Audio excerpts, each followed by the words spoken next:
বেআইনি বালি পাচার রুখতে কড়া নজরদারি চালাচ্ছে পুলিশ প্রশাসন। পরিবেশ ও সরকারি রাজস্ব রক্ষায় একাধিক জায়গায় বাড়ানো হয়েছে নাকা চেকিং। সেই তৎপরতার জেরেই বড় সাফল্য পেল ঝাড়গ্রাম জেলা পুলিশ। ঝাড়খণ্ড থেকে অবৈধভাবে বালি নিয়ে পশ্চিমবঙ্গে প্রবেশের সময় দুটি বালি বোঝাই ট্রাক্টর আটক করা হয়। ঘটনাটি ঘটেছে জামবনি ব্লকের পড়াডিহা এলাকায়। অভিযানে গ্রেফতার হয়েছে দুই চালক।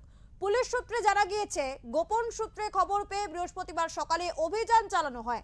তল্লাশি চালিয়ে দেখা যায় আটক ট্রাক্টর দুটির কাছে বালি তোলার কোনো বৈধ অনুমতিপত্র বা চালান ছিল না। এরপরই ট্রাক্টর দুটি বাজেয়াপ্ত করা হয় এবং ঘটনাস্থল থেকে দুই চালককে গ্রেফতার করা হয়। ধৃতদের নাম যোগেন বেহারা এবং চন্দন বেহারা। তাদের বাড়ি ঝাড়খণ্ড রাজ্যের বহরাগোড়া থানার অন্তর্গত মোথাবেরা গ্রামে।